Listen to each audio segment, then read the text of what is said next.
अस्सलाम वालेकुम दोस्तों, उर्दू दास्तान चैनल पर खुश आमदीद। मुअज़्ज़िज़ सामीन हज़रात, आइए सुनते हैं उर्दू नावल हिमालय किस्त नंबर 15। मुअज़्ज़िज़ सामीन, आपसे उम्मीद की जाती है कि वीडियो को लाइक करें और चैनल को भी सब्सक्राइब कर दें। शुक्रिया। जवानी की मस्त नींद थी, वो देर तक सोता रहा। कई बार आंख खुली लेकिन मचल कर फिर गहरी नींद सो गया। बिलाखिर कब तक जागना तो था ही, वरना माँ कान पकड़कर उठा देती और फिर इसकी प्यारी डांट सुननी पड़ती। न जाने वो क्या क्या कहती। इसने गर्दन घुमाकर माँ की चारपाई की तरफ देखा। संगलाख पथरीली दीवार उसका मुंह चला रही थी। दिल को एक धचका सा लगा। पीर बाबा का मजार याद आया, जहाँ माँ की खूनालूद लाश पड़ी थी। इसकी आंखें खून की तरह सुर्ख हो गई। बादशाह खान, इसके हलक से गुर्राहट निकली और वो उठकर बैठ गया और उन ख्वाबों से निकल आया। इसे अपने बदन में कुछ तब्दीलियां महसूस हुई थी। हाथों ने पहले पिस्तौल तलाश किया। पिस्तौल ना पाकर इसके चेहरे पर गैज़ो गजब के आसार नमूदार हो गए। इसी वक्त सिदाशी गार के दरवाजे से दाखिल हुई थी। इसके हाथों में सफेद रंग के फूल थे। भीगे हुए लंबे बालों में भी सफेद फूल एक मखसूस अंदाज में गुंदे हुए थे और वो सुबह की पहली किरण महसूस हो रही थी। मेरा पिस्तौल कहाँ है? शिरान ने घुराकर कहा और वो चौंक कर रुक गई। पिस्तौल के लफ्ज को वो शायद जानती थी। एक लम्हे शिरान को देखती रही, फिर इसके हसीन होंठों पर मुस्कुराहट फैल गई। वो आगे बढ़ी और इसने फूलों का ढेर शिरान के कदमों में रख दिया। शिरान ने घुराते हुए उस ढेर को ठोकर मारी और धाड़ कर बोला, पिस्तौल कहाँ है मेरे? सिदाशी ने एक लम्हे को रुककर बिखर जाने वाले फूलों को देखा और फिर उस गोशी की तरफ चली गई जहां शिरान के पिस्तौल और दूसरी चीजें रखी हुई थी। ये तमाम सामान लाकर उसने शिरान के सामने रख दिया और फिर शिरान की कैफियत एतदाल पर आने लगी। सिदाशी ने उसकी कैफियत का जायजा लिया और फिर जमीन पर बैठकर बिखरे हुए फूलों को जमा करने लगी। फूलों को जमा करके इसने दोनों हाथों में उठाया और हाथ फिर शिरान के सामने कर दिए। शिरान के होंठों पर भी मुस्कुराहट आ गई थी। लड़की, मुझे फूलों से ज्यादा आग पसंद है। फूल बुजदिली की निशानी होते हैं। जवाब में लड़की ने कुछ कहा। शिरान हंस पड़ा। ये अच्छी बात है कि तू मेरी बात नहीं समझ सकती और मैं तेरी, वरना तुझे बहुत मायूसी होती। क्या करूं मैं इन फूलों का? मेरी लाई है तो ले लेता हूँ, मगर फूलों का मेरी जिंदगी से कोई ताल्लुक नहीं है। मुझे तो कांटे पसंद है। शिरान फूल उसके हाथ से ले लिए और लड़की खुशी से हंस पड़ी। फिर उसने दोबारा अपनी जुबान में कुछ कहा और बाहर भाग गई। शिरान हाथों में फूल लिए बेवकूफ़ों की तरह खड़ा रहा। फिर जब उसे अपनी हिमाकत का ख्याल आया तो उसने जल्दी से फूल नीचे रख दिए। बज़ाहिर ये लोग बेज़रर मालूम होते थे। अगर पर्दापोश शख्स आवाज़ और शक्ल से बूढ़ा मालूम होता है, किसी आबादी की तरफ मेरी रहनुमाई कर दे तो अच्छा है, वरना इसकी कहानी क्या है सुननी चाहिए। शिरान ने सोचा। कहानियां यूं भी उसे पसंद थी। बस्ती के बुजुर्ग अक्सर अलाव के गिर्द बैठकर कहानियां सुनाते थे और उसे वो कहानियां बहुत पसंद आती थी। मुमकिन है इस बूढ़े की कहानी भी दिलचस्प हो, उसे सुनने में लुत्फ आए। कुछ सोचकर वो गार के दहाने की तरफ बढ़ा, लेकिन इसी वक्त लड़की दोबारा अंदर दाखिल हो गई। इसके हाथों में ट्रे थी जिस पर नाहमवार बर्तनों में शायद नाश्ता रखा हुआ था। वही पीले फल और एक प्याले में दूध। नाश्ता लाई है, मगर इन चीजों से मेरा पेट कहाँ भरेगा? बहरहाल तू लाई है तो ठीक है। इसने लड़की के हाथों में पकड़ी हुई ट्रे दूध का प्याला उठाकर एक ही सांस में खाली कर दिया और पीले फल उठाकर कुछ जेब में डाल लिए और एक पूरा फल मुंह में ठोंस लिया, जिस इसके गाल फूल गए और मुंह चलाता हुआ गार से निकल आया। लड़की दिलचस्प निगाहों से उसे देखते हुए मुस्कुरा रही थी। वो इसके पीछे पीछे बाहर निकल आई। दफतन शिरान रुक गया। सिदाशी, शिरान उसे पुकारा और लड़की का चेहरा उसके मुंह से अपना नाम सुनकर खिल उठा। शिरान, उसने भी साफ लहजे में कहा और शिरान हंस पड़ा। अच्छा, तो तू भी काफी समझदार मालूम होती है। मेरा नाम याद भी कर लिया। अच्छा ये बता, वो पर्देदार खातून कहाँ है? इसने हंसते हुए कहा, लेकिन लड़की इस बार कुछ नहीं समझी थी। तब शिरान ने कहा, बरोमा, बल्कि तायान बरोमा। लड़की अपनी जुबान में कुछ कहने लगी और फिर इसने एक तरफ इशारा किया और शिरान के आगे आगे चलने लगी। शिरान समझ गया था कि वो इसे यातान बरोमा के पास ले जा रही है। चुनांचे वो लड़की के साथ आगे बढ़ने लगा। वो ऊंची नीची चट्टानें बासानी फलांगती हुई एक समत बढ़ रही थी। शिरान ने महसूस कर लिया था कि वो काफी फुर्तीली है। इसके खूबसूरत बाल हवा में उड़ रहे थे और इस आलम में वो काफी खूबसूरत लग रही थी। शिरान दिलचस्पी से उसे देखता हुआ आगे बढ़ता रहा। फिर लड़की ऊंची ऊंची गोल चट्टानों के पास एक जगह रुक गई। इन चट्टानों के अकब में एक और गार का दहाना नजर आ रहा था। लड़की ने उसे अंदर जाने का इशारा किया और शिरान गर्दन झुकाकर अंदर चला गया। ये पहले गार से भी ज्यादा कुशादा था। ऊपर कुछ रखनों से रोशनी भी आ रही थी, जिससे गार का माहौल बिल्कुल नुमाया था। एक चौकीनुमा पत्थर पर जर्द लिबादे में लिपटा हुआ यातान ब्रोमा आलती पालती मारे बैठा था। इस वक्त भी इसका चेहरा जर्द निकाब में छुपा हुआ था। इसने दोनों हाथ सीधे जोड़ रखे थे और इसकी आंखें बंद थी। यूं लगता है जैसे इस पूरे इलाके पर तुम्हारी बादशाहत हो। तमाम गारों पर कब्जा जमा रखा है। शिरान ने चारों तरफ देखते हुए कहा। बूढ़े ने कोई जवाब न दिया। वो बदस्तूर बैठा रहा। क्या हो गया तुम्हें? शिरान ने चौंक कर पूछा, लेकिन अब भी जवाब नहीं मिला। शिरान एक लम्हे इंतजार कर रहा, फिर आगे बढ़कर बूढ़े यातान की दोनों कलाइयां पकड़कर एक दूसरे से अलग कर दी, फिर उसे बआसानी चौकी से उतार कर नीचे खड़ा कर दिया। बूढ़े बुरोमा की आंखों में एक लम्हे के लिए बौखलाहट के आसार नजर आए, लेकिन फिर वो मुस्कुराने लगा। इसकी आंखों में वही मोहब्बत भरे तासुरात नजर आने लगे जिन्हें शिरान ने पहली बार महसूस किया था। बूढ़े यातान बुरोमा ने मुस्कुराते हुए कहा, जाग गए तुम? नाश्ता कर लिया? हाँ, नाश्ता कर लिया, मगर तुमने मेरी बात का क्यों जवाब नहीं दिया था? शिरान ने पूछा। चलो, जवाब न देने की सजा तो तुमने दे डाली। ये सजा नहीं थी, बस मैं बेरुखी बर्दाश्त नहीं कर सकता। अगर तुमने इसके बाद मेरी बात का जवाब न दिया तो मैं खामोशी से यहाँ से चला जाऊंगा। अरे नहीं नहीं शिरान, ऐसी बात नहीं। तुम मुसलमान हो, नमाज पढ़ी है कभी? बूढ़े यातान बुरोमा ने उससे पूछा और शिरान चौंक कर इसे देखने लगा। हाँ पढ़ी है, क्यों? बस वो तुम्हारी इबादत होती है, ये हमारी इबादत है। हम बुद्ध मत इसी तरह इबादत करते हैं। ओह, तो तुम इबादत कर रहे थे? हाँ। ओह, तब तो मुझे अफसोस है कि मैं तुम्हारे साथ ये सलूक किया। शिरान ने तासुब भरे लहजे में कहा। नहीं, कोई बात नहीं। तुम नावाकिफ थे और कोई भी नावाकिफ शख्स काबिल माफ़ी होता है। बहर सूरत आओ, बैठो। बाहर चलकर बैठोगे? मेरा ख्याल है बाहर की फ़ज़ा खुशगवार है, यातान बुरोमा ने कहा और शिरान का बाजू पकड़कर बाहर निकल आया। मैं एक बार फिर यही बात कहूँगा, मुझे तुम्हारे इस पर्दापोश चेहरे से बड़ी उलझन होती है। क्या यूँ नहीं हो सकता कि तुम मेरे सामने अपने चेहरे से ये निकाब उतार दो? मेरे बच्चे, जो काम मैं कर सकता हूँ वो तुम्हारे लिए ज़रूर करूँगा, लेकिन जो मेरे लिए मुमकिन ना हो, मुझे यकीन है कि तुम इसके लिए मुझे मजबूर नहीं करोगे। बूढ़े ने आजिज़ी से कहा। एक तो तुम ऐसे लहजे में बात करते हो कि मेरा दिल तुम पर सख्ती करने को नहीं चाहता। चलो ठीक है, अगर तुम ऐसे ही छुपते रहना चाहते हो तो मैं आइंदा तुम्हें मजबूर नहीं करूँगा। शिरान ने गहरी सांस लेकर कहा। खैर ये बताओ कि रात कैसी गुजरी? बहुत अच्छी। मुझे इतनी गहरी नींद आई कि सुबह को जब मैं जागा तो बिल्कुल ठीक था, मगर मेरे ज़हन में अब भी तुम्हारी कहानी मौजूद है। तुम इतने अच्छे आदमी हो यादान बुरोमा के। मैं तुम्हारे बारे में सब कुछ जानना चाहता हूँ। मैं ये जानना चाहता हूँ कि तुम्हारे दुश्मन कौन थे और कहाँ हैं। मैं उनके खिलाफ तुम्हारी हर तरह से मदद करने को तैयार हूँ। दरअसल मेरा दोस्त गाजी खान भी अपने दुश्मन का शिकार हुआ था। जब मैंने धनी सिंह की गर्दन इसके शानों से अलहदा कर दी, मैं उसके बेशुमार साथियों के दरमियान से जिंदा और सलामत निकल कर बचाया, सिर्फ इसलिए कि गाजी खान ने मुझे सहारा दिया था। मैंने इसके साथ पुरस्कून लम्हात गुजारे थे। अगर तुम मुझे अपने दुश्मनों का पता बता दो तो मैं इन्हें भी ठिकाने लगा दूंगा। तुम बिल्कुल फिक्र मत करो यातान बुरोमा, मैं हर तरह से तुम्हारी मदद करने को तैयार हूँ। यातान बुरोमा की आंखों में मोहब्बत के जज्बात बदस्तूर मौजन थे। उसने गर्दन हिलाते हुए कहा, इंतकाम लेने वाला इंतकाम लेने की कुव्वत रखता है। हम कमज़ोर लोग क्यों इस काम में मुदाखलत करें? जिसका जो काम है उसी को साझे। तुम बस यहाँ सुकून से ज़िंदगी बसर करो। मुझे तुम्हारी यहाँ आमद से बहुत खुशी हुई है, और जब भी तुम कहीं जाना चाहो मुझे बता देना। जिस तरह मुमकिन हो सका मैं तुम्हें वहाँ पहुँचाने की कोशिश करूँगा। हाँ, मैं ज़्यादा अरसा इन पहाड़ों में तुम्हारे साथ नहीं गुजार सकता। मैं यहाँ से ज़रूर चला जाऊँगा। ज़रूर ज़रूर, मुझे कोई खिदमत बताओ। बस तुम मुझे अपने दुश्मनों की कहानी सुनाओ। ये कहानी तुम्हें ज़रूर सुनानी होगी, तुमने वादा किया था। ठीक है, लेकिन क्या तुम मुझे इसके लिए मोहलत नहीं दोगे? रात का वक्त कहानियों के लिए मौजूद रहता है, तो फिर दिन भर में मैं क्या करूँगा? इन पहाड़ों की ज़िंदगी बेहद दिलचस्प है। नन्हे नन्हे मासूम जानवर कलीले करते फिरते हैं, खूबसूरत परिंदे चहचहाते हैं, तो ये कायनात बहुत हसीन लगती है। इस माहौल को देखो। यहाँ दरिंदे नहीं हैं? नहीं, खून के रसिया इस इलाके में नहीं आते। अफसोस। शिरान गहरी सांस लेकर बोला। क्यों, इसमें अफसोस की क्या बात है? बस। शिरान दफतन हंस पड़ा। इनके और मेरे दरमियान बहुत गहरा रिश्ता चला आ रहा है, और रिश्तेदार ना हो तो इंसान को जिंदगी का ज्यादा लुत्फ नहीं आता। यातान बुरोमा न समझने वाले अंदाज में गर्दन हिलाने लगा कि रिश्ता इसकी समझ में नहीं आया था। शिरान फिर बोला, वो लड़की, मेरा मतलब है तुम्हारी बेटी मेरी जुबान नहीं समझती। तुम अंग्रेजी सीख लो, वो अंग्रेजी बोल सकती है। अंग्रेजी? हाँ, यूरोप में बोली जाने वाली जुबान जो दुनिया के तमाम मुल्कों में बोली और समझी जाती है।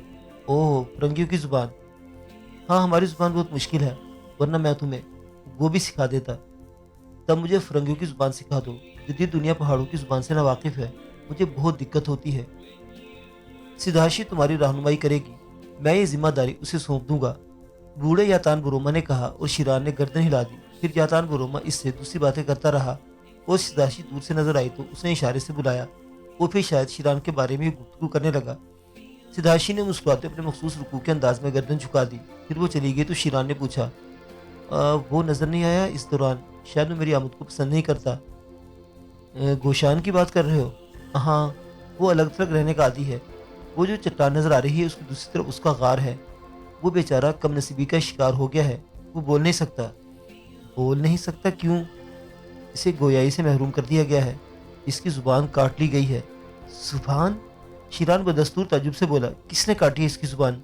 ہمارے دشمنوں نے۔ اوہ، مجھے افسوس ہوا۔ ان دشمنوں سے مجھے بہت دلچسپی ہو گئی ہے۔ میں اس سے مل لوں؟ ضرور، تم لوگوں کے درمیان دوستی مجھے پسند ہوگی۔ جاؤ مل لو، یاتان نے کہا، اور شیران وہاں سے آگے بڑھ گیا۔ جس چٹان کی طرف روما نے اشارہ کیا اس کے پیچھے غار موجود تھا، لیکن اس غار میں گوشان موجود نہیں تھا۔ اس غار میں بھی الٹی سیدھی چیزیں بھری ہوئی تھی، جن میں وہ کلہاڑی بھی تھی جس سے گوشان نے اس پر حملہ کیا تھا۔ پھر وہ غار کی طرف سے پلٹ رہا تھا کہ گوشان اسے چٹانوں میں چھلانگ لگاتا نظر آیا۔ وہ اسی طرف آ رہا تھا اور تھوڑی دیر بعد وہ غار کے پاس پہنچ گیا۔ ابھی تک اس نے شیران کو نہیں دیکھا تھا، لیکن یہاں آ کر اس کی نگاہ شیران پر پڑی تو ٹھٹک گیا۔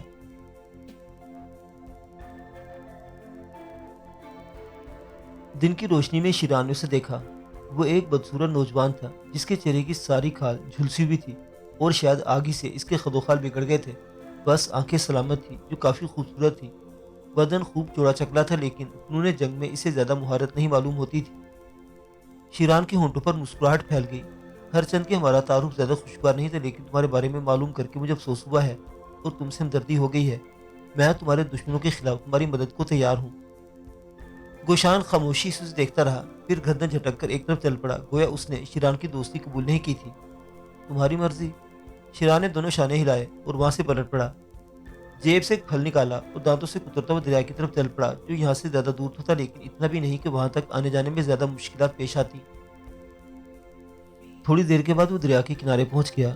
دریا دیکھ کے بے اختیار نہانے کو جی چاہا، لیکن لباس اتارتے وقت شداسی یاد آ گئی۔ اس نے آہستہ سے کہا، اے لڑکی، اگر آج تم مجھے یہاں نظر آئی تو میں تجھے پیٹے بغیر نہیں چھوڑوں گا۔ اس کے بعد وہ دریا میں اتر کر بہت دور چلا گیا اور بیچ دریا میں نہانے لگا۔ وہ ہر معاملے میں انتہا پسند تھا، ورنہ دریا کافی گہرا تھا اور ویران علاقے میں دریا خطرناک آبی جانوروں کا مسکن ہوتے ہیں۔ ایک بار گہرے پانی سے سر ابھارا تو کنارے سے ایک سریلی چیخ اس کے کانوں میں پڑی اور وہ چونک کر ادھر دیکھنے لگا۔ سداشی ہی تھی جو خوفزدہ انداز میں چیخ رہی تھی اور زور زور سے ہاتھ ہلا رہی تھی۔ کیا تو میری بو سونگھی یہاں مری ہے؟ میں نے تجھ سے کہا تھا کہ اگر آج تو اس بار مجھے نظر آئی تو پٹائی کے بغیر نہیں چھوڑوں گا۔ شیران چیخ کر بولا اور پھر شانوں تک پانی اتر گیا، صرف چہرہ اوپر تھا۔ اس کے بعد آہستہ سے بولا، مگر تو نے سنی ہی کب تھی میری بات؟ اس نے ایک ہاتھ نکال کر سداشی کو واپس جانے کا اشارہ کیا، لیکن وہ دریا کے بالکل کنارے آ کھڑی ہوئی تھی اور دونوں ہاتھ ہلا ہلا کر خوفزدہ انداز میں چیخنے لگی۔ جاتی ہے نہیں؟ شیران نے پھر اسے ہاتھ سے اشارہ کیا اور سداشی سینے پر دونوں ہاتھ باندھ کر پریشان نگاہوں سے اسے دیکھنے لگی۔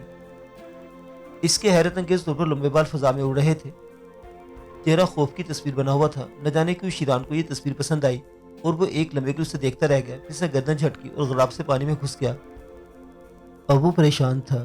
سداشی کنارے پر تھی۔ شیران سوچ رہا تھا کہ اب وہ کنارے پر کیسے نکلے گا۔ پھر اسے سر کو جھٹکا۔ دیکھا جائے گا، دیکھتا ہوں کب تک کھڑی رہتی ہے، اس نے بڑبڑاتے ہوئے کہا اور دریا کے نیچے کلا بازیاں کھانے لگا۔ اس طرح نہانے میں اسے لطف آ رہا تھا۔ کافی دیر تک وہ نہاتا رہا اور ایک بار پھر سے گردن گھما کر دیکھا۔ سداشی ایک پتھر پر بیٹھی ہوئی تھی، لیکن اس کا رخ جنگل کی جانب تھا، گویا وہ دریا کی طرف نہیں دیکھ رہی تھی۔ شیران کی سمجھ میں نہیں آیا کہ وہ کیا کرے۔ باہر صورت کافی دیر ہو گئی تھی نہاتے ہوئے، اور کنارے سے تھوڑے فاصلے پر سر ابھار کے اس نے پھر سداشی کو مخاطب کیا۔ سداشی اس کی طرف پلٹی، اس کے چہرے پر عجیب سی بے بسی کے تاثرات تھے۔ اس نے پھر ہاتھ ہلا کر کچھ کہا اور شیران غصیلے انداز میں سے گھورنے لگا۔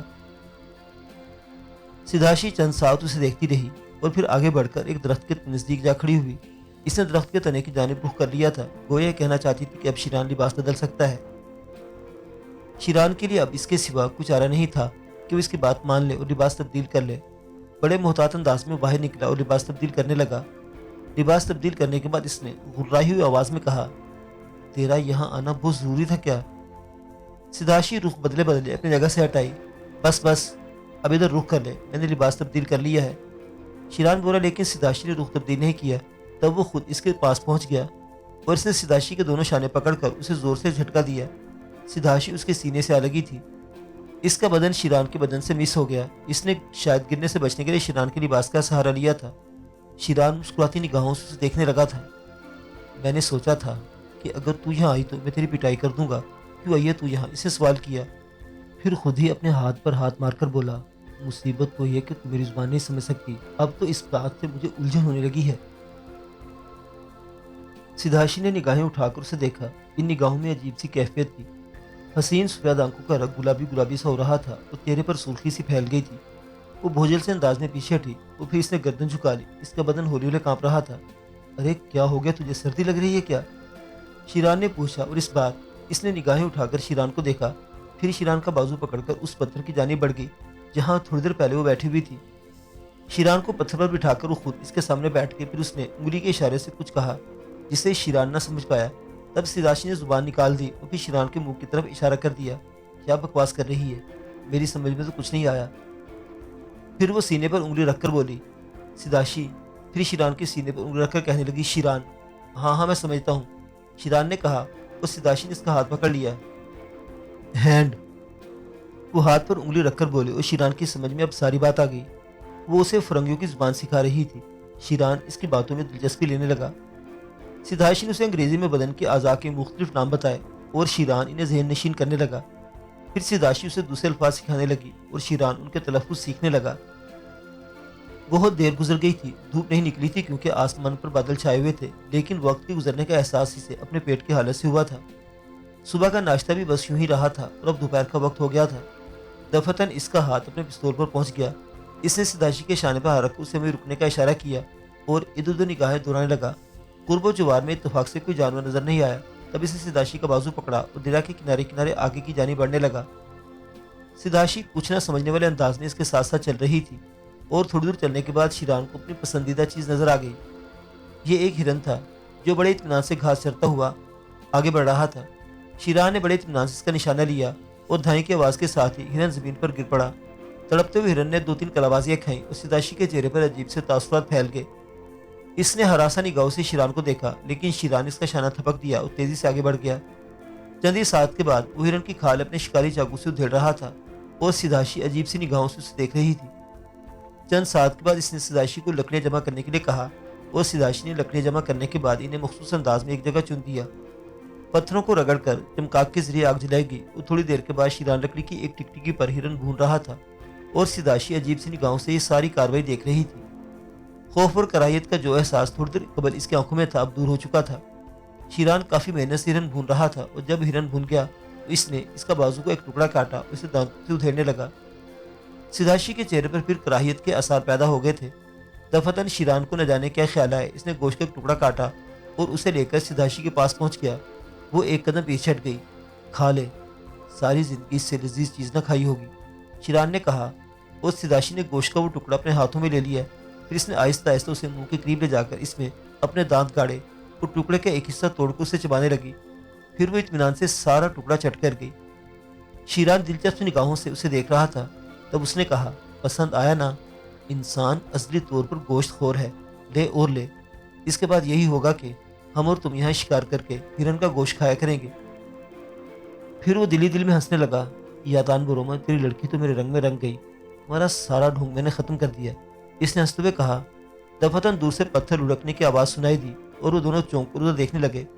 ایک چٹان سے گوشان نے چھلانگ لگائی، پھر دوڑتا ہوا نگاہوں سے غائب ہو گیا۔ سداشی نے اسے دیکھ لیا تھا۔ اس کے چہرے پر بھی پریشانی کے آثار ابھر آئے اور وہ شیران کا ہاتھ پکڑ کر کھڑی ہو گئی۔ پھر وہ دونوں واپس چل پڑے۔ رات کو یاتان بروما اسی غار کے سامنے ایک پتھر پر آ بیٹھا۔ اس کے چہرے پر سنجیدگی چھائی ہوئی تھی اور اس کی آنکھیں خلا میں گھور رہی تھی۔ شیران اس کے سامنے خاموش بیٹھا تھا۔ تب بروما نے کہا، تم نے ہرن کا شکار کیا تھا؟ ہاں، شیران بے خوفی سے بولا۔ بے زبان معصوم جانور جو تمہارے سامنے آنے سے کتراتے ہیں، ان کی زندگی ختم کر کے اپنی زندگی قائم رکھنا زندگی نہیں ہے، یاتان نے آہستہ سے کہا۔ کیا مطلب ہے تمہارا؟ شیران کا لہجہ بگڑ گیا۔ خوراک اور بھی تخلیق کی گئی ہے، خوشنما پھل، رسیلے اور فرحت بخش، حیات سے بھرپور، اگر ان سے پیٹ کی آگ بجھائی جائے تو کیا حرج ہے؟ گوشت کھایا ہے کبھی؟ شیران نے پوچھا۔ نہیں نہیں، ایسی باتیں مت کرو، میں تو زمین پر رینگنے والے چونٹی کو بھی نقصان نہیں پہنچا سکتا، یاتان بروما نے کہا۔ کھا کر دیکھو کبھی، सब कुछ भूल जाओगे और फिर ये तुम्हारी मंतक है, मेरी नहीं। दरख्तों पर लटके हुए फल देखे हैं कभी? कैसे खुशनुमा लगते हैं। इन्हें क्यों तोड़ते हो? क्यों खाते हो? जानवरों के थनों में उतरा हुआ दूध उनके बच्चों की मलकियत होता है, उसे क्यों पी जाते हो? अपनी बात करो ब्रोमा, सिर्फ अपनी बात करो। यतान ब्रोमा अजीब सी निगाहों से देखता रहा, फिर गहरी सांस लेकर बोला, चलो ठीक है, मैं बदयांती करने लगा था। ये भूल गया था कि तुम्हारा धर्म और है और मेरा और। बहरहाल, मैंने तुमसे इस कहानी का वादा किया था, मैं वो कहानी तुम्हें सुना रहा हूँ। शीरान गहरी निगाहों से बूढ़े यतान की आंखों में देख रहा था। बूढ़े की आंखें पुरस्कार खला में घूर रही थी, फिर इसके होंठ हिले। वो एक रोशन दोपहर थी। सूरज पहाड़ की चोटी पर चमक रहा था। फजा में धूप फैली हुई थी। दरिया सांगपू से कुछ फासले पर वे घाटी में खैमजन थे। हर चंद के धूप की वजह से बर्फ को चोटियों पर चांदी चमक रही थी, लेकिन सर्दी अब भी इतनी शदीद थी कि आग जलाए बगैर गुजारा नहीं था। खैमों के सामने आग रोशन थी। मेरा आका, जो भरपूर जवान था और जिसका चेहरा रोबदार और शाने चौड़े थे, अपने नए साथी के साथ महवे गुफ्तगू था। मैं इन दोनों से कुछ फासले पर गर्दन झुकाए किसी ख्याल में डूबा हुआ था, लेकिन इनके अल्फाज मेरे कानों को छू रहे थे। हाँ मेरे दोस्त, मेरी जिंदगी में इसके सिवा कुछ नहीं। मैं जानता हूँ कि जानने वालों को भूलना ही पड़ता है, लेकिन कुछ अपने साथ सब कुछ ले जाते हैं। इमी मेरी कायनात थी। इसकी याद भुलाने के लिए मैंने क्या कुछ नहीं किया, लेकिन मैं बहुत कमज़ोर साबित हुआ। मैं उसे ना भूल सका, और जब उसकी याद मेरे लिए नाकाबिल बर्दाश्त हो गई तो मैंने अपना सब कुछ फरोख्त करके सेहत की ज़िंदगी अपना ली। मैं खुदकुशी कर लेता, उसकी तलाश में आसमानों की जानिब निकल जाता, लेकिन मेरा बच्चा, वो मुझे एमी की निशानी मालूम होता था। मुझे इसके लिए जीना पड़ा, लेकिन बस सियाहत में मुझे सुकून मिलता था। मैंने खुद को ज़मीन की भूल भुलैयों में गुम करके ही सुकून पाया। तुम्हारा ये सफ़र कहाँ कहाँ रहा? नीली आंखों वाले एमन ने पूछा। बहरुल काहल उबूर करके मैं दरिया वैंकूवर के घने जंगलात में छानता हुआ जापान जा पहुंचा। वहाँ तबीयत सैर हो गई तो मांचूरिया पहुंचा, फिर दरिया यांगसी कैनन के साथ सफ़र करता हुआ यहाँ तक आया हूँ। खूब, इसके बाद क्या इरादा है? बस वही आवारागर्दी। दर्रा मागू से गुजर कर मैं खांग जाऊंगा और वहाँ से मीचांग और फिर दरिया मानास के किनारे सफ़र करता हुआ आसाम के रास्ते हिंदुस्तान चला जाऊंगा। इत्तफाक की बात है, यहाँ से हमारा सफ़र मुश्तरक है, एमन ने मुस्कुराते हुए कहा। गोया तुम भी यही प्रोग्राम रखते हो। हाँ, अगर मेरा ख्याल गलत नहीं तो मीचांग की सोने की कहानी तुम्हारी दिलचस्पी का मरकज़ है, क्यों? एमन ने कहा, और मेरे आका के होंठों पर मुस्कुराहट फैल गई। मेरा ताल्लुक इसी इलाके से था और जवानी के एक मखसूस दौर तक मैंने यही ज़िंदगी बसर की थी। लेकिन मेरे आका के वालिद सर रॉबर्ट आर्क हिंदुस्तान में मुकीम थे और मेरे वालिद से उनके गहरे मरासम थे। मेरे वालिद की अचानक मौत के बाद सर रॉबर्ट मुझे अपने साथ यूरोप ले गए और मैंने एक तवील उम्र अपने दोस्त, अपने आका रूथमैन के साथ गुजारी। मैं उनका अदना सा खादिम था, लेकिन उन्होंने हमेशा मेरे साथ दोस्तों का सा सलूक किया था और इस सफ़र के रास्ते में मैंने ही इनके लिए मुंतखब किए थे। और शिरान, रूथमैन के नन्हे से खूबसूरत बेटे लूथर रूथमैन से मुझे भी बड़ी मोहब्बत थी। वो मेरी ही गोद में परवरिश पाता था। नन्हा सा खूबसूरत बच्चा इस वक्त भी झूलदारी में मौजूद था और गहरी नींद सो रहा था। एमन रूथमैन का हमवतन था, और शिरान, तुम जानते हो कि जब दियार गैर में दो हमवतन मिल जाते हैं तो उनमें अजनबियत के बावजूद कितनी यगानगत होती है। दोनों गहरे दोस्त बन गए और उन्होंने फैसला किया कि आने वाले वक्त में भी वो साथ रहेंगे और इनके मुफादात मुश्तरक होंगे। दोनों पुरखलूस थे एक दूसरे के साथ। भला मुझे इस बात पर क्या एतराज़ हो सकता था? दूसरे दिन सुबह झोलदारियाँ तय करके खतरों पर ला दी गईं और हमने अपनी मंजिल की जानिब कदम उठा दिए। जवानी के दिन भी खूब होते हैं। दिल में खामखा शरारतें करने को चाहता है, और मैं भी जवान था। मेरे दिल में भी हर वक्त शरारतें गुदगुदाती रहती थी। छोटा सा लूथर मेरा दोस्त भी था, मेरा साथी भी। गोया वो अभी इस काबिल नहीं था कि शरारतों में मेरा साथ दे सके, लेकिन मेरी दिलचस्पियाँ इससे वाबस्ता थीं और रूथमैन को मुझ पर बहुत एतमाद था। सो यूं हुआ कि हम लोग पहाड़ी इलाके में खमदार पगडंडियों पर सफ़र करते हुए सत्ता मुर्तफा पर चढ़ रहे थे। आसपास दरख्तों के घने झुंड बिखरे हुए थे। छोटी छोटी तिब्बती बस्तियां बेतरतीबी से बिखरी हुई थी। लूथर रूथमैन भूख से रोने लगा तो यह सफ़र रुक गया। यातान, बच्चे को दूध पिला दो, हम थोड़ी देर क्याम कर लेते हैं, मेरे आका ने कहा। लेकिन बदकिस्मती से दूध का बर्तन खाली था। मैंने आका को बताया तो उसने कहा, तुम्हें किसी नज़दीकी बस्ती जाकर दूध लाना पड़ेगा। जल्दी से जाओ और दूध हासिल करने की कोशिश करो। सो मैं बर्तन लेकर चल पड़ा और जल्दी एक तिब्बती बस्ती के पास पहुंच गया। बस्ती के कुएं के पास दूध के बर्तन रखे हुए थे। मुझे शरारत सूझी। मैंने दूध से अपना बर्तन भरकर बाकी दूध कुएं में उड़ेल दिया, पर इसका कोई मकसद नहीं था। बस इसे शरारत कहा जा सकता था, लेकिन ये शरारत एक वाक़ई की वजह बन गई। दूध लेकर मैं वापस आ गया और बच्चे को दूध पिलाने के बाद हमने दोबारा सफ़र शुरू कर दिया और अपनी मंजिल की जानिब गामजन हो गए। मैं बच्चे को गोद में लिए खच्चर पर बैठा हुआ था। 3 जानवरों पर सामान लदा हुआ था और सबसे आगे मेरा आका अपने दोस्त के साथ गुफ्तगू करता हुआ आगे बढ़ रहा था। इस वक्त हम जिस पगडंडी से गुजर रहे थे, उसके एक जानिब पहाड़ की बुलंद दीवार थी और दूसरी तरफ गहराइयाँ, जहाँ हमें बहुत संभल कर सफर करना पड़ रहा था। और इस वक्त हम एक मोड़ से मुड़े थे कि दफतन हम पर गोलियों की बौछार हो गई। माहौल की खामोशी खौफनाक धमाकों से गूंज उठी और फजा में चीखें और फिर उनकी बाजगश गूंजने लगी।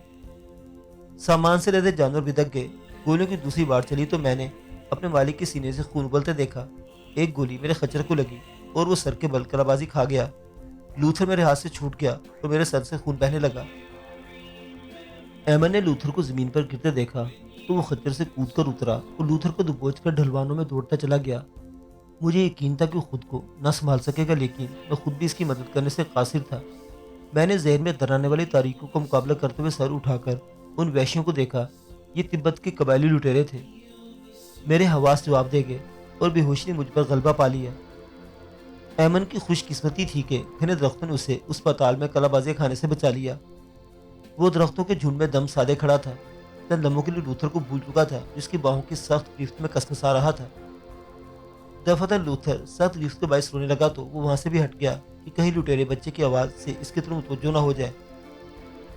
वो संभल संभल कर कदम रखते हुए नीचे उतर गया, लेकिन इसकी तमाम तर एहतियात के बावजूद भी लुटेरों की नजर उस पर पड़ गई और वो उसकी जानिब इशारा करके शोर मचाते हुए ताकू में भागे। अमन पूरी कुव्वत से दौड़ता रहा तो आंखों में आने वाले अब काफी पीछे रह गए थे। दूर से एक बस्ती के आसार नजर आए। ये वही बस्ती थी जहाँ से मैंने दूध हासिल किया था। मुझे बस्ती का जो पहला झोपड़ों से नजर आया तो बिना सोचे समझे उसमें घुस गया। झोपड़े में कोई ना था। कोने में एक पालना रखा था जिसमें एक नन्हा सा बच्चा महवे ख्वाब था। एमन ने चंद लम्हे तक सोचा और फिर लूथर को भी पालने में लिटाकर तेज से बाहर निकल आया। ताक़ुब में आने वालों की आवाज़ें करीब तर आने लगी थी। अकबी समत में थोड़े फासले पर ही पहाड़ी सिलसिला था। वो आन की आन में वहां पहुंच गया। दफतन किसी के कराने की आवाज़ आई, जैसे कोई शदीद कर्म में मुब्तला हो। वो ठिठक गया। आवाज़ दोबारा उभरी तो उस समत का अंदाज़ा लगा कि उस समत बढ़ा। वो एक बुद्ध भिक्षु था जो जर लिबादा और नकाब पहने जमीन पर पड़ा हाथ पांव मार रहा था। एमन उसकी तकलीफ की वजह जानने के लिए बड़ा ही था कि एक पत्थर से फिसल कर गिरने लगा, लेकिन उसने फुर्ती से अपना रुख बदल लिया। इसकी ये फुर्ती ही जान बचाने का सबब बन गई। एक गहरे नीले रंग का बिच्छू एन उसके पीछे उसे डसने को तैयार था। एमन ने पत्थर उठाकर उसे दे मारा। बुद्ध भिक्षु का जिस्म नीला पड़ चुका था और अब बेहिस्सो हरकत पड़ा था। एमन चलने में खामोशी से खड़ा कुछ सोचता रहा, फिर बर्क रफ्तारी से बुद्ध भिक्षु के कपड़े उतारकर खुद पहन लिए और उसकी लाश को झाड़ियों में पोशीदा कर दिया। खौफ व दहशत ने उसकी हालत खराब कर रखी थी और वे सब कुछ मैकेनिकी अंदाज में कर रहा था। लुटेरों का ख्याल भी उसके जहन से निकल गया था, जो उसे एक बेजरर बुद्ध भिक्षु समझकर नजरअंदाज करके आगे बढ़ गए थे। 1 मिनट यातान, 1 मिनट। शिरा ने बूढ़े ब्रोमा को रोक दिया और वो खामोश हो गया, लेकिन इसकी आंखें ख्वाबनाक हो रही थी। वो शायद माजी में खो गया था। फिर जब इसके हवास बहाल हुए तो इसी शिरान की तरफ देखा। तुम्हें नींद आ रही है? नहीं, एक सवाल मेरे ज़हन में बार बार मचल रहा है। कहानी इतनी दिलचस्प है कि दरमियान में टोकना अच्छा नहीं लग रहा था। क्या सवाल है? ये बुद्ध भिक्षु क्या होते हैं? रूहानियत के तलबगार, दुनिया को भूलकर सिर्फ बुद्धा की तालीमात में गुम हो जाने वाले। वो जर्द लिबादे और जर निकाब जरूर पहनते हैं। हाँ, दुनिया का लिबास तर्क करके वो सिर्फ सतरपोशी पर इक्तफा करते हैं, यातान ने जवाब दिया। झूठ बोलना भी तुम्हारे धर्म में शामिल है, शिरान ने कहा। बुरोमा चौंकों से देखने लगा। एक बार फिर इसकी आंखों में मुस्कुराहट नाचने लगी। तुम बेहद साफ को इंसान हो शिरान। मुमकिन है दूसरे लोगों को तुम्हारी ये सिफ्त पसंद न आए। बहरहाल, तुम मेरे कौन से झूठ की बात कर रहे हो? तुमने कहा था कि तुम्हारा चेहरा कोड़ का शिकार है। मैंने गलत नहीं कहा था मेरे बच्चे। कोड़ की सिर्फ एक ही किस्म नहीं होती। गुनाहों का एहसास हो जाए तब भी किसी मुहासिब की जरूरत नहीं रहती। इंसान खुद अपनी आंखों अपने आप को परख लेता है। मैं ज़ात की इसी परख को कोड़ कहता हूँ। तो तुम भी बुद्ध भिक्षु हो? हाँ, अपने गुनाहों से खौफजदा होकर इबादत कर रहा हूँ, इसलिए मैंने चेहरा छुपा रखा है। अच्छा, अब मेरी इबादत का वक्त हो रहा है, बाकी आइंदा सही। ये कहकर यातान उठ खड़ा हुआ। और ये हकीकत थी कि सारी रात शिरान वो अधूरी कहानी अपनी आंखों से देखता रहा था। फिर सिदाशी की आमद ही उसे हकीकत की दुनिया में लाई। जागोगे नहीं? उसने अंग्रेजी में कहा اور شیران اسے دیکھنے لگا۔ اس وقت اسے دیکھ کر شیران کی آنکھوں میں ناگواری کے آثار نہیں ابھرے تھے۔ سدھاشی نے اسے اشاروں سے اپنے الفاظ کا مطلب سمجھایا اور شیران سر ہلاتے ہوئے اٹھ بیٹھا۔ سدھاشی پیچھے ہٹ گئی۔ شیران غار سے باہر نکل آیا تو سدھاشی اس کے لیے دودھ وغیرہ لینے چلی گئی۔ دودھ پی کر شیران اس کے ساتھ پہاڑوں کی طرف چل پڑا۔ وہ کچھ سوچ رہا تھا، پھر اس نے کہا، تیرے ساتھ گونگو کی سی زندگی گزارنے سے اب الجھن ہونے لگی ہے، جلدی سے مجھے یہ زبان سکھا دے۔ سدھاشی اس کی بات کا مطلب نہیں سمجھ سکی تھی، لیکن اس کے ہونٹوں پر مسکراہٹ بدستور چسپاں تھی۔ شیران اس کے ساتھ کافی دور نکل آیا۔ آج انہوں نے ایک اور سمت اختیار کی تھی۔ شیران سب سے پہلے شکار کرنا چاہتا تھا۔ اس کی نگاہیں شکار کی تلاش میں بھٹک رہی تھی اور پھر اسے ہرنوں کی ڈار نظر آ گئی۔ اس نے جلدی سے پستول سیدھا کر لیا، لیکن گوشان کی مداخلت کی وجہ سے وہ ہرنوں پر گولی نہ چلا سکا۔ شیران تعجب سے گوشان کو دیکھنے لگا جو چٹان پر کھڑا تھا۔ یہ ہمارا تعاقب کر رہا ہے اور ہرنوں کی ڈار کو اسی نے بھگایا ہے، شیران نے ہاتھ کے اشارے سے ستاشی کو کہا۔ شیران نے محسوس کیا کہ اس کا مطلب سمجھ رہی ہے، پھر اس کی نگاہوں میں تعجب کے آثار نمودار ہوئے۔ مگر مجھے تعجب ہے کہ گوشان ہمارا تعاقب کیوں کر رہا ہے، شیران پرخیال انداز میں بولا۔ اسے یقین تھا کہ سدھاشی اس کی بات کا کوئی جواب نہ دے سکے گی۔ تب اس نے خود سے کہا، لیکن تعجب ہے کہ یہ احمق نوجوان ہمارا تعاقب کیوں کر رہا ہے، اس کے دل میں کیا ہے، کہیں ایسا تو نہیں کہ یہ رقابت کا شکار ہو گیا ہو۔ یہ خیال شیران کے دل میں دیر تک کھٹکتا رہا۔ دوسری جانب سدھاشی کے چہرے پر بھی تفکر کے آثار نمایاں تھے۔ گوشان اب اپنی جگہ موجود نہیں تھا۔ ہرنوں کی ڈار نگاہوں سے اوجھل ہو چکی تھی اور اب دور دور تک کوئی بھی جانور نظر نہیں آ رہا تھا۔ شیران کی پیشانی شکن آلود ہو گئی۔ اس نے سدھاشی کا بازو پکڑا اور وہاں سے آگے بڑھ گیا۔ کافی دور جا کر اس نے قرب و جوار میں دیکھا۔ اس وقت گوشان کہیں موجود نہ تھا، وہ صرف دو خرگوش ہی شکار کر سکے تھے۔ شام تک دونوں جنگل میں آوارہ گردی کرتے رہے۔ اس دوران سدھاشی اپنا کام انجام دیتی رہی تھی۔ انگریزی کے بے شمار الفاظ اس نے شیران کو بتائے تھے۔ گوشان اس کے بعد نظر نہیں آیا اور پھر وہ واپس چل پڑے۔ یاتان اپنی عبادت گاہ میں موجود تھا، اسے ان سارے حالات سے کوئی سروکار نہیں تھا۔ سدھاشی بھی اپنے غار کی طرف چلی گئی۔ پھر رات ہو گئی اور یاتان مسکراتا ہوا اس کے پاس پہنچ گیا۔ کیسا دن گزرا شیران، کوئی پریشانی تو نہیں ہوئی تمہیں، اس نے پوچھا۔ نہیں، تمہاری بیٹی بہت اچھی ہے، ہاں لیکن اسے جنگل پسند نہیں، اس نے ایک عمر باہر کی دنیا میں گزاری ہے۔ یاتان، مجھے ایسا لگتا ہے جیسے گوشان سدھاشی کو پسند کرتا ہے۔ ہاں لیکن سدھاشی گوشان کو زیادہ پسند نہیں کرتی، وہ جدید دنیا کی شائق ہے۔ بہرحال چھوڑو ان باتوں کو، میں اپنی پریشانیوں میں تمہیں بھی گھسیٹ رہا ہوں۔ ہاں اگر میری کچھ مدد کرنا چاہو تو بس اتنی مدد ضرور کرنا کہ ان دونوں کو ایک دوسرے سے مانوس کروا دو۔ شیران نے کوئی جواب نہ دیا، وہ کسی خیال میں گم تھا۔ تب یاتان نے پوچھا، کل کی تشنا کہانی پوری کریں؟ ہاں مجھے اس سے دلچسپی ہے، شیران نے کہا، اور یاتان بروما کی آنکھیں خوابوں میں کھو گئی۔ آہستہ آہستہ وہ دنیا میں لوٹ گیا۔ ایمن بدھ بھکشو کا لباس پہن کر اپنی زندگی بچانے میں کامیاب ہو گیا تھا۔ دوسری طرف اس گاؤں کا حال سنو جہاں اس نے لوتھر کو چھوڑا تھا۔ جھونپڑے کی مالکہ سامی نام کی عورت تھی جو اپنے بچے کو جھولے میں ڈال کر کسی کام سے باہر گئی تھی۔ جب وہ واپس آئی تو جھولے میں ایک بجائے دو بچے دیکھ کر ششدر رہ گئی۔ اس نے قریب آ کر دیکھا اور وہ پاگلوں کی طرح چیختی باہر نکل آئی۔ پھر محمد بدھ بھکشو بھی پہنچ گئے اور لوتھر کو بغور دیکھا۔ کچھ ہی دیر بعد انہوں نے دلائی لاما قرار دے دیا۔ باہر کھڑے بدھ بھکشو تیزی سے اندر گھس آئے۔ میں تمہیں بدھ مت کے بارے میں کچھ اور تفصیل بتا دوں۔ شیران ان کا سب سے بڑا رہنما جو تبت کا مذہبی حکمراں بھی ہوتا ہے دلائی لاما کہلاتا ہے۔ ایک مذہبی گروہ ہوتا ہے اور ایک سیاسی، دونوں مل کر حکومت چلاتے ہیں اور دونوں ایک دوسرے سے تعاون کرتے ہیں۔ یہ عہدے موروثی ہوتے ہیں لیکن ہمیشہ سے ان دونوں گروہوں میں ٹھنی رہتی ہے۔ دلائی لاما سیاسی نہیں ہوتے، اس لیے اگر ان میں اختلاف ہو جائے تو نقصان انہیں اٹھانا پڑتا ہے۔ اور شیران، یہ سلسلہ طویل عرصے سے چلا آ رہا ہے۔ اب تک بہت سے دلائی لاما تبت کے تخت پر بیٹھ چکے ہیں۔ دلائی لاما کے بالغ ہونے تک ایک ایجنٹ جس کا تعلق سیاسی گروہ سے ہوتا ہے حکمرانی کرتا ہے، لیکن دلائی لاموں کے خلاف صدیوں سے ایک سازش ہو رہی ہے۔ ایک ایسی سازش جو تش تش بام ہو جائے تو ایسا کچھ تو خون ہو کہ گلیاں، سڑکیں، بازار اور میدان خون سے بھر جائیں۔ یہ سازش میرے سینے میں بند ہے، میں اسی کشت و خون کو روکنے کے لیے ان پہاڑوں میں آ چھپا ہوں۔ کیسی سازش؟ شیران نے پوچھا۔ میں اگر تم اس کا انکشاف کہیں اور نہ کرو تو میں تمہیں بتانے کو تیار ہوں۔ دیکھو یاتان بروما، میرا مذہب دوسرا ہے، مجھے تمہارے ان اصولوں سے کوئی دلچسپی نہیں، میں بھلا کسے بات بتانے جا رہا ہوں؟ شیران نے کہا۔ ہاں اس میں کوئی شک نہیں، لیکن میں نے ان واقعات سے اس قدر خوفزدہ ہوں کہ بیان نہیں کر سکتا۔ میں جانتا ہوں کہ کسی نہ کسی وقت یہ طوفان اٹھے گا और इसका नतीजा बेहद भयानक होगा। दलाई लामा जब 20-21 वर्ष का होता है, इसकी सेहत खराब होने लगती है और फिर तकरीबन 25 साल की उम्र में वो अचानक गायब हो जाता है। इसके बाद मुल्क के बड़े भिक्षु नए दलाई लामा की तलाश में निकल खड़े होते हैं और किसी शीरखोर बच्चे को दलाई लामा करार देकर लहासा ले आते हैं। फिर इसकी परवरिश लहासा के बड़े मठ में होती है और इन लोगों को बड़ा एहतराम किया जाता है जहाँ से वो बच्चा दस्तयाब होता है। और मेरे बच्चे, मैं भी इन्हीं लोगों में से था जो ये अकीदा रखते थे कि दलाई लामा की उम्र 25 वर्ष से ज़्यादा नहीं होती और इसके बाद वो देवताओं की तहवील में चला जाता है।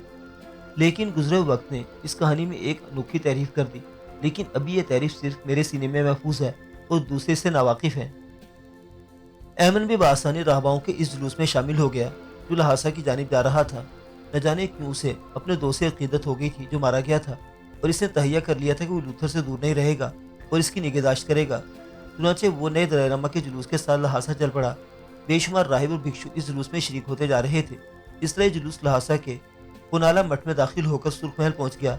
नन्ना लूथर एक पालकी में था और पालकी सुर्ख महल में दाखिल हो गई, लेकिन भिक्षुओं के लिए एक जगह मखसूस थी और इन्हें इससे आगे जाने की मुआनत थी। ताहम एमन को इत्मीनान था कि किसी न किसी तरह लूथर पर निगाह रख सकेगा। और हाँ, अपने बारे में मैं तुम्हें तफसील से बताऊं कि मैं खच्चर से गिरकर जख्मी हो गया था। न जाने कितनी देर तक मैं बेहोश रहा, लेकिन फिर मुझे होश आ गया। मेरा हलक खुश्क हो रहा था। इर्द गिर्द का माहौल बहुत खतरनाक था। नकाहत की वजह से कदम उठाना दोभर हो रहा था, लेकिन मैं गिरता पड़ता इस बस्ती में पहुंच गया जहाँ ये सारे हंगामे हो रहे थे। मैं खुद भी लहासा की तरफ जाने वाले जुलूस में शरीक था, लेकिन मठ में आम लोग नहीं दाखिल हो सकते थे, इसलिए मैं बाहर ही रहा। यूं तो मैं इसी मुल्क का बाशिंदा था शिरान, लेकिन जिंदगी का बेशतर हिस्सा बाहर गुजारने के बायस यहाँ के तौर तरीक भूल चुका था। बड़ा परेशान था मैं और महीनों परेशान फिरता रहा, लेकिन मठ में दाखिले का कोई रास्ता नहीं मिल सका। फिर एक शाम मैं एक इबादतगाह के दलान में मायूस और परेशान बैठा था कि मुझे शोरियान मिल गए। एक नेक और इबादत गुजार इंसान जो भिक्षु तो ना थे लेकिन मजहबी आलम थे और आम सी जिंदगी गुजार रहे थे। शोयान मुझे अपने घर ले गए और मुझे वहाँ रख लिया। इनकी बेटी हाइशी बेहद खूबसूरत थी, बड़ी ही दिलनवाज। मैं इसके साथ मिलकर उनके घर की देखभाल करने लगा। मठ में जो सालाना इबादत होती थी, शोयान इसके लिए इंतजाम करते थे। चुनांचे 1 साल के बाद मैंने मठ में दाखिल होने का शर्फ हासिल कर लिया। मैं शोयान के मुलाजिम की हैसियत से मठ में कुछ सामान लेकर दाखिल हुआ था। मठ के अंदरूनी मामलात बेहद पुरस्कार थे। हर शख्स पर गहरी निगाह रखी जाती थी। एक एक चप्पे पर सिपाही मौजूद होते थे। कोई ऐसी सूरत नहीं नजर आई जिससे मैं किसी तरह लूथर को देख सकता। मैं इस कोशिश में नाकाम रहा। ताहम मठ में दाखिल होने के लिए मैंने चंद खुफिया लेकिन खतरनाक रास्ते तलाश कर लिए। मैंने इन रास्तों को अच्छी तरह ज़हन-नशीन कर लिया था। सालाना पूजा खत्म हो गई। इस दौरान मैंने बस दूर से एक बार लूथर को देखा। इसके बदन पर जर लिबादा और चेहरे पर जर निकाब था। वो बज़ाहिर खुश नजर आता था। 3 साल गुजर गए।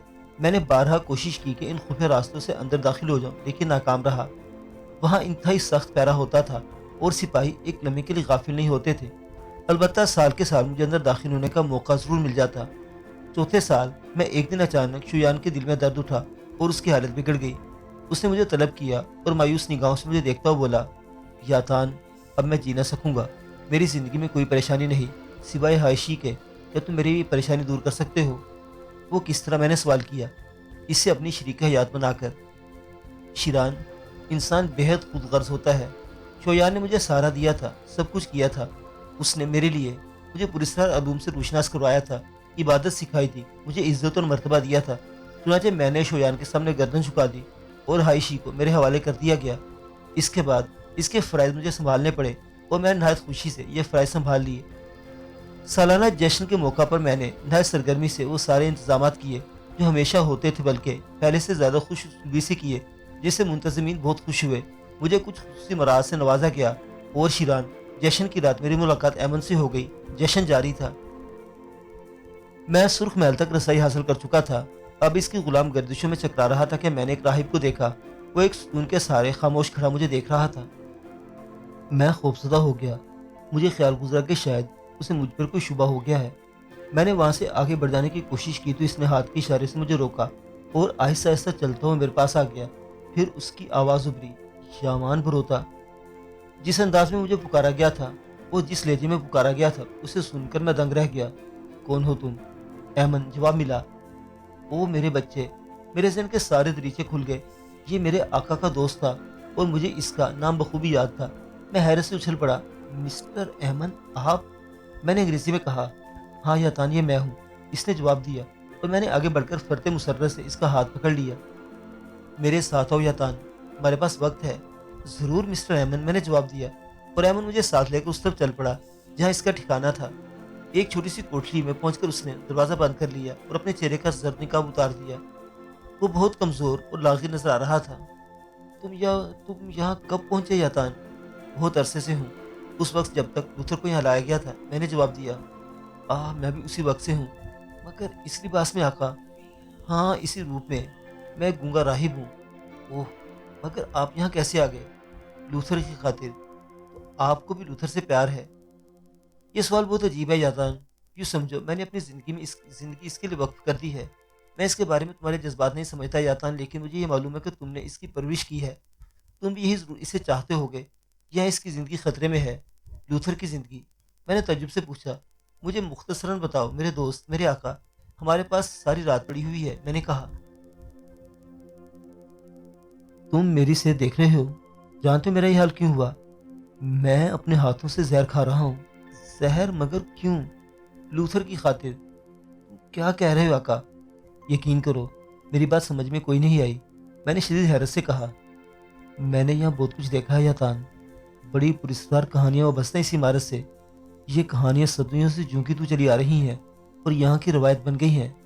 مجھے ان کے بارے میں بتاؤ۔ تم امبان کے بارے میں جانتے ہو؟ ایک امبان تو وہ ہے جو دلائی لاما کا اطالق اور سیاسی گروہ کا سربراہ ہے، میں اسی کی بات کر رہا ہوں، ایمن نے ٹھنڈی سانس لے کر کہا۔ وہ بہت بڑی شخصیت ہے، ایک اعلیٰ خاندان کا چشم و چراغ، اس خاندان کا جس کے افراد ہمیشہ سیاسی گروہ کے سربراہ ہوتے ہیں۔ ہاں، میں نے اسی سیاسی گروہ کے سربراہان کے بارے میں بہت سی معلومات حاصل کی ہیں۔ دلائی لاما ہمیشہ 20-25 سال کی عمر میں یا تو مر جاتا ہے یا غائب ہو جاتا ہے۔ ہاں، ایسا ہی ہوتا ہے، اور یہ ایک مذہبی روایت ہے میرے دوست یاتان۔ یہ سازش بھی اتنی ہی قدیم ہے، یوں سمجھو صدیوں سے ہوتی چلی آئی ہے اور نہ جانے کب تک جاری رہے گی، لیکن افسوس اس بار ایک معصوم بچہ اس سازش کا شکار ہو رہا ہے۔ کیسی سازش ہے یہ؟ میں نے حیرت زدہ لہجے میں پوچھا۔ سنو یاتان، دلائی لاما روایت کے تحت غائب نہیں ہوتا، بلکہ اسے غائب کیا جاتا ہے۔ ابتدائی سے اس کی خوراک میں زہر دیا جاتا ہے تاکہ اس کی صحت خراب رہے اور اس کی ذہنی صلاحیتیں اجاگر نہ ہونے پائے۔ یہ زہر خوراک میں شامل ہوتا ہے، لیکن بہت ہلکا، بہت لطیف۔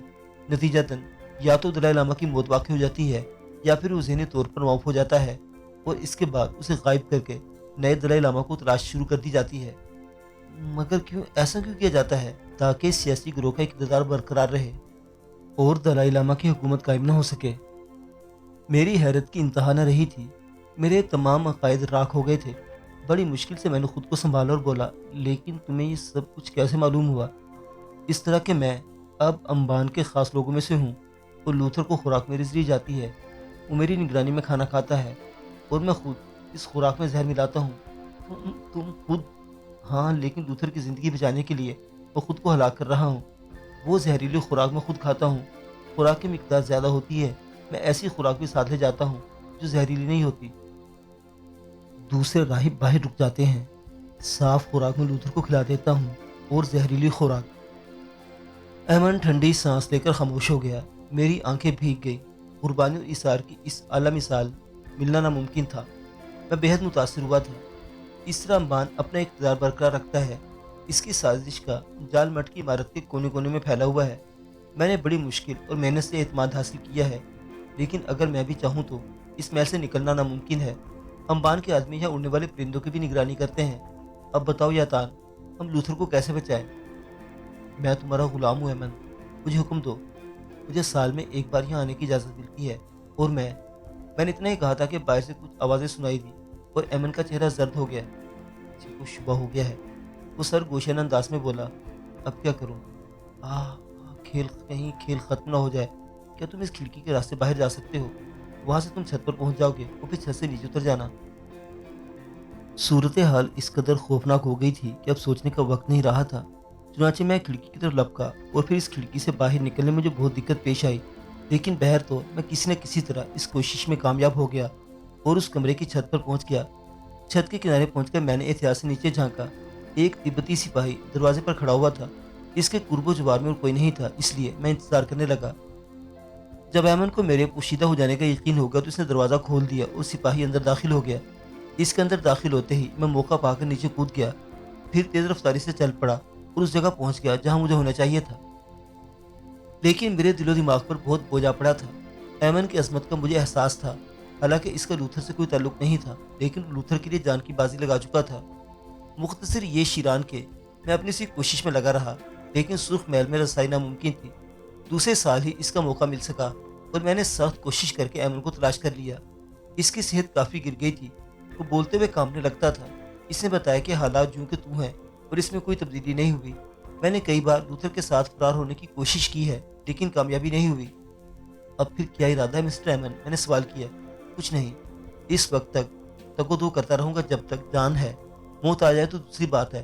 بہرحال لوتھر زندہ ہے، تندرست ہے، ابھی اسے کوئی نقصان نہیں پہنچا ہے اور امبان اس کی صحت سے خوفزدہ ہے۔ اس کا خیال ہے کہ دیوتا دلائی لاما کی حفاظت کر رہے ہیں۔ کئی بار مجھ سے کہہ چکا ہے کیا دلائی لاما کو خوراک مناسب طور پہ مل رہی ہے۔ میں اس کے جواب میں اسے اطمینان دلا دیتا ہوں، لیکن میں اپنے طور پر محسوس کرتا ہوں کہ اسے قطعاً اطمینان نہیں، بلکہ وہ میرے جواب پر کچھ پریشان سا لگتا ہے۔ مسٹر رحمان، کیا میری ملاقات لوتھر سے ہو سکتی ہے؟ نہیں، یہ کسی طور مناسب نہیں رہے گا۔ لوتھر بہت سمجھدار ہو گیا ہے، ہر چند کی اس عمر زیادہ نہیں، لیکن وہ اپنی عمر سے کہیں زیادہ ہو گیا ہے۔ وہ بے حد سمجھدار ہے۔ اس وقت تک تم اس سے نہ ملو تو بہتر ہے، جب تک ہم اس کے فرار کا کوئی بندوبست نہ کر لیں، ایمن نے کہا۔ بیچارہ ایمن اپنی تمام تر کوشش اس بات پر صرف کر رہا تھا کہ کسی طرح لوتھر کو لے کر یہاں سے فرار ہو جائے، حالانکہ یہ فرض میرا تھا اور اس کی جگہ مجھے اس تندہی سے کام کرنا چاہیے تھا۔ میں بد نصیب بھی مجبور تھا۔ میں نے حائشی سے شادی کر لی تھی اور بظاہر ایک پرمسرت زندگی گزار رہا تھا۔ میرے دل میں اپنے آقا کا خیال ہر وقت رہتا تھا۔ مجھے یوں محسوس ہوتا جیسے میں نے اپنے فرائض سے کوتاہی کر رہا ہوں۔ کوئی تدبیر کارگر نہیں ہوتی تھی۔ تیسرے سال اور پھر چوتھے سال بھی میں اپنی اس کوشش میں ناکام رہا۔ بڑے صبر آزما لمحات تھے۔ زندگی کی دوسری ضروریات بھی ذہن پر مسلط ہونے لگی تھی، کیونکہ چوتھے سال میں ایک بچی کا باپ بن گیا تھا۔ حائشی نے بچی کو جنم دیتے ہوئے جان دے دی تھی اور اب مجھ پر اور بھی ذمہ داریاں آ پڑی تھی، جنہیں پورا کرنا بہر صورت میرے فرائض میں داخل تھا۔